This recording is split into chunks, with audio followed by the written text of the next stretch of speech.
ಮಕಾನ್ ಅಥವಾ ಕಮಲದ ಹೂವಿನ ಬೀಜದ ಪಾಯಸ.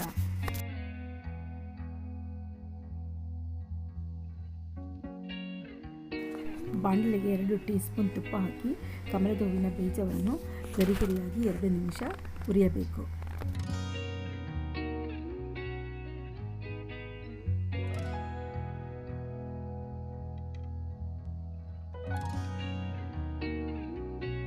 ಒಂದು ಟೀ ಸ್ಪೂನ್ ಕಸಗಸೆಯನ್ನು ಡ್ರೈ ರೋಸ್ಟ್ ಮಾಡಬೇಕು.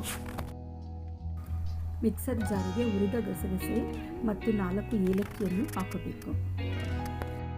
8 ರಿಂದ 10 ಗೋಡಂಬಿಯನ್ನು ಡ್ರೈ ರೋಸ್ಟ್ ಮಾಡಿ ಮಿಕ್ಸರ್ ಜಾರಿಗೆ ಹಾಕಬೇಕು. ಪಾಯಸಕ್ಕೆ 1.5 ಕಪ್ ಮಕಾನನ್ನು ತೆಗೆದುಕೊಂಡಿದ್ವಿ. ಅದರಲ್ಲಿ ಅರ್ಧ ಕಪ್ ಮಕಾನನ್ನು ಡ್ರೈ ರೋಸ್ಟ್ ಮಾಡಿದ್ದು ಮಿಕ್ಸರ್ ಜಾರಿಗೆ ಹಾಕಬೇಕು.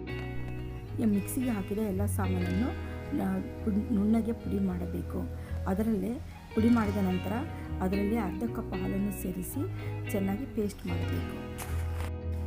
ಒಂದು ಬಾಣಲೆಗೆ 2 ಕಪ್ ಹಾಲನ್ನು ಹಾಕಿ ಅದು ಕುದಿ ಬಂದಾಗ ಮಿಕ್ಸರಲ್ಲಿ ಪೇಸ್ಟ್ ಮಾಡಿದ್ದನ್ನು ಅದರಲ್ಲಿ ಸೇರಿಸಬೇಕು.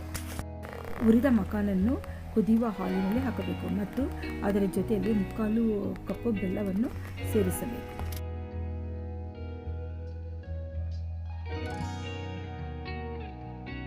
ಒಂದು ಸಣ್ಣ ಬಾಣಲೆಗೆ 1 ಟೀ ಸ್ಪೂನ್ ತುಪ್ಪ ಹಾಕಿ ಅದರಲ್ಲಿ ಬಾದಾಮಿ, ಗೋಡಂಬಿ, ಪಿಸ್ತಾ ಮತ್ತು ದ್ರಾಕ್ಷಿಯನ್ನು ಸ್ವಲ್ಪ ಕೆಂಪಗಾಗುವ ತನಕ ಹುರಿದು ಪಾಯಸಕ್ಕೆ ಸೇರಿಸಬೇಕು.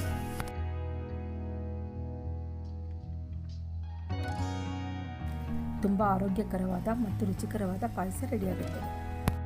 ಈ ಪಾಯಸ ನಿಮಗೆ ಇಷ್ಟವಾದಲ್ಲಿ ಈ ರೆಸಿಪಿಯನ್ನು ಲೈಕ್ ಮಾಡಿ ಮತ್ತು ಸಬ್ಸ್ಕ್ರೈಬ್ ಮಾಡಿ, ನಿಮ್ಮ ಫ್ರೆಂಡ್ಸ್ಗೆಲ್ಲ ಶೇರ್ ಮಾಡಿ.